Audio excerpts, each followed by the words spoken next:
Täna küpsetame munitsipaalpirukat. Pirukas koosneb peamiselt investeeringutest, mille koostiseks on koolid, pargid, lasteaiad, kultuuriasutused ja huviringid, perearstiteenus, trennid ja terviserajad, heakord, haljastus ja mänguväljakud. Paraku jaguneb munitsipaalpirukas Tallinna elanike vahel ebavõrdselt.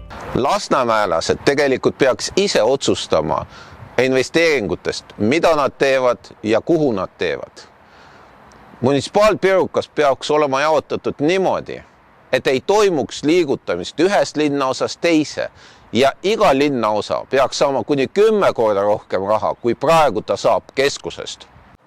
Eesti 200 eesmärk on anda teile tagasi otsustamist teie enda kodu üle.